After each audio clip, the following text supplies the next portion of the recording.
ছোট্ট একটা বাচ্চা আমাদের বাসায় আছে, ও গালে হাত দিলে হাসে।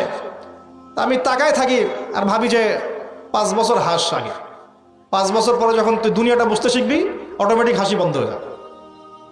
কোন জায়গায় আপনি বাচ্চাকে রেখে যাচ্ছেন চিন্তা করে দেখেন একবার। একটা ছোট্ট বাচ্চার ইজ্জতের কোনো গ্যারান্টি পাচ্ছি না আমরা। মানুষ কোন জায়গায় চলে গেছে দেখেন। মাদক অ্যাভেলেবল হয়ে গেছে, পর্নোগ্রাফি দেখে না 5% ছেলেও পাওয়া যাবে না এখন। আর যারা পর্ন দেখে ভিতর থেকে এরা পশু হয়ে গেছে, এর কাছে একটা বাচ্চাকে দিলেও সে রেপ করে রেখে দিবে।